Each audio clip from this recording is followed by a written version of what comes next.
guys, balik lagi ke Telsa TV.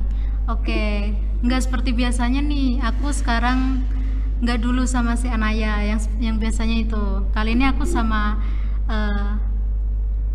dibilang apa yo? Saudara deket lah, yang udah lebih tua gitu. Oke, sebelum itu perkenalan dulu. Perkenalkan, nama aku Ayla dan ibu. Saya Ibu Siti Wahyuni. Bisa dipanggil Bu Yayu. Oke. Nah, ibu nih apa kabar nih? Alhamdulillah sehat. Sehat ibu? Iya, amin, sehat selalu. Kalau boleh tahu nih, anaknya ibu ada berapa nih? Alhamdulillah anak ibu ada 3. Yang pertama itu cewek, yang kedua cowok, dan yang ketiga cewek juga. Cakep ya, kayak urutannya cewek, cowok, cewek gitu. Iya. Sekarang udah umur berapa tuh? Yang anak pertama itu udah keluarga, yang anak kedua masih kerja, dan yang ketiga masih seumuran Mbak Ella.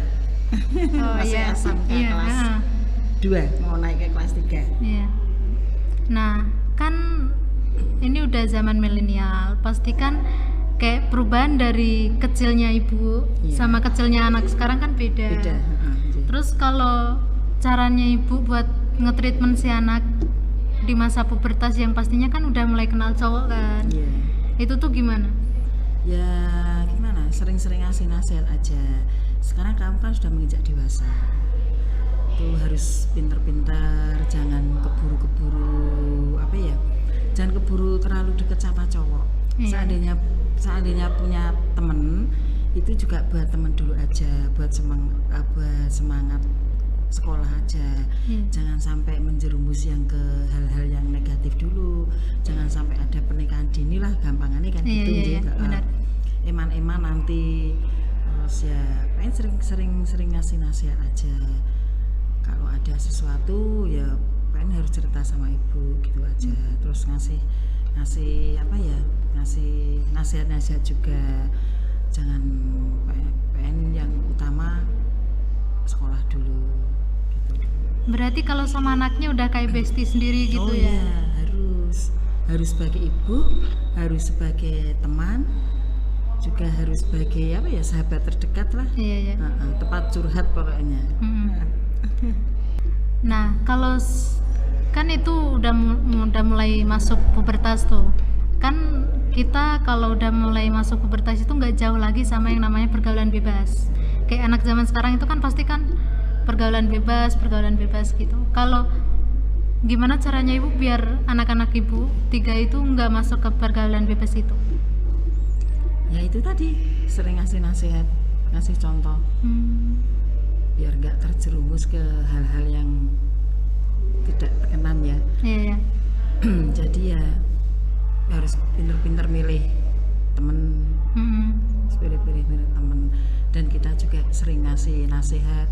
Kalau pilih temen yang gini nanti kamu gini, pilih temen yang kurang baik juga nanti akhirnya gini. Terus ya pokoknya sering itu tadi, kasih nasihat. Jangan sampai pilih temen yang salah. Kalau pilih teman yang salahnya gini. Terus itu sering dipantau. Yang jelas sering dipantau. HP juga sering dipantau. Nggak boleh dikasih password HP. Jadi orang tua bisa melihat isi HP itu apa, kontaknya siapa saja, chat sama siapa saja, itu kita harus tahu. Terus di dalam HP itu ada yang nggak baik nggak? Kan biasa anak-anak sekarang kan nyimpan video yang kurang baik lah. Jadi kita bisa pantau lihat HP itu. Jadi kita sering lihat HP itu tadi. Terus seandainya memang dia mau pergi kemana, kita harus tahu dia perginya ke mana, sama siapa. Kalau memang belajar kelompok sampai sana kita juga harus video call. Oh ya, benar-benar belajar kelompok. Kalau enggak, saya antar, saya jemput pulangnya gitu. Jadi kan setidaknya ya menghindari itu tadi. Daripada kita gimana ya, belakangnya enggak enak kan, harus sekarang mulai hati-hati lah, hati-hati.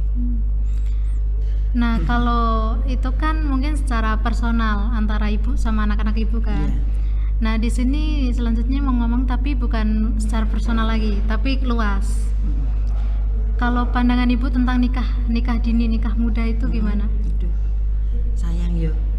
Iya. Sayang banget ya kalau nikah dini itu sayang banget ya. Kan mereka belum tahu keluarga tuh peliknya gimana tuh keluarga itu. Taunya kan mereka kan cuma seneng tok. Iya. Seneng tok. Lah pernikahan dini itu sangat kasihan sekali buat anak-anaknya. Yang pertama kebebasan dia, kebahagiaan dia di masa muda udah hilang. Hilang. Yang satu hilang. Terus nanti akhirnya dia menikah dini tuh banyak cekcoknya biasanya.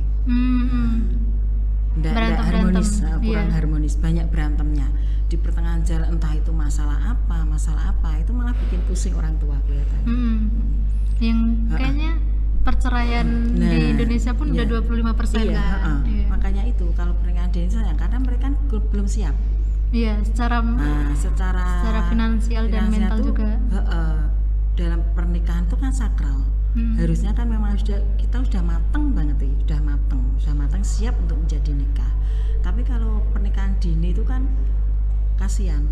Iya. Dia cuma buru nafsu. Iya, benar-benar seneng buru nafsu. Tapi tidak tahu akhirnya nanti gimana. Setelah dia nikah dini akhirnya punya anak, ribet kan? Ribet. Nah, anak biasanya dia masih suka dolan sendiri. Anaknya akhirnya terlantar kasihan. Iya. Nah, kalau enggak sampai ngorbanin si orang tua. Nah, makanya itu akhirnya kan orang tua juga yang repot. Sudah direpotke sama cucunya, direpotke sama pola ibu ibu yang masih sering pengen dolan ke sana, pengen main ke sana, pengen ketemu temennya yang lama. Itu saya sangat menyayangkan sekali kalau ada pernikahan dini, dan alhamdulillah semoga nanti anak saya yang duanya itu enggak sampai kayak gitu. Oke. Enggak sampai ada pernikahan dini. Nah, kan kayaknya ibu nih kayak bestian banget sama anaknya, deket sama anaknya gitu. Emang ibunya ini kerjanya sebagai apa? Saya kerjanya? Iya. Saya itu kebetulan kerja di dapur asrama Telkom. Oke. Kalau di rumah saya nyambi jahit. Jadi kan anak selalu bisa saya pantau. Iya. Karena saya kerja pun kadang juga diantar anak.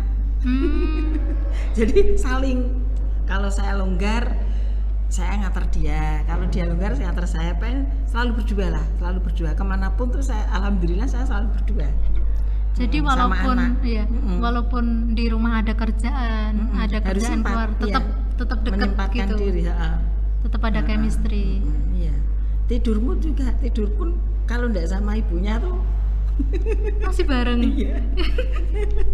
Tidur pun selalu berdua. Enggak boleh pengen ibu tidurnya sama saya. Oke. Dan alhamdulillah liburan, pasti kalau ada liburan sekolah itu juga alhamdulillah enggak pernah main kemana-mana. Di rumah quality time. Kecuali ada kegiatan dari sekolahan, entah belajar kelompok, entah ada tugas apa, itu juga suruh antar. Bu, aku mau ke tempat naula, aku diantar. Nanti pulang jam berapa? Nanti ibu tak WA, lalu dijemput, ya siap. Oke. Dan selalu berdua. Jadi emang udah insting ikatan batinnya kuat ya. Alhamdulillah.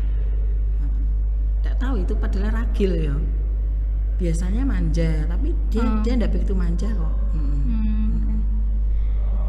Di antara ketiga anak ibu itu yang kayak perbedaan yang paling menonjol itu apanya?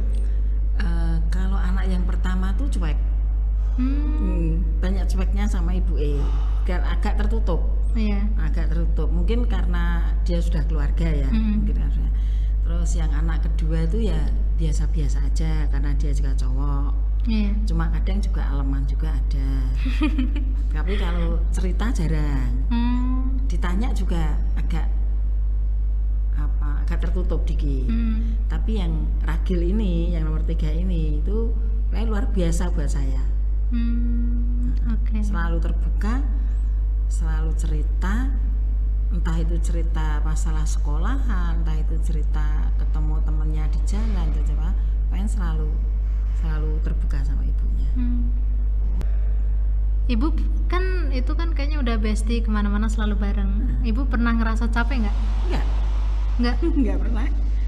Nggak pernah capek. Waktu jahit pun ya, kan jahit, titik jahit. Terus ada WA, ibu ini udah pulang, jemput sekarang, tak tinggal. Jahitan tak tinggal langsung, ya siap ibu, siap OTW. Langsung tak jemput. Nggak pernah saya bilang capek, no, nggak pernah. Oke.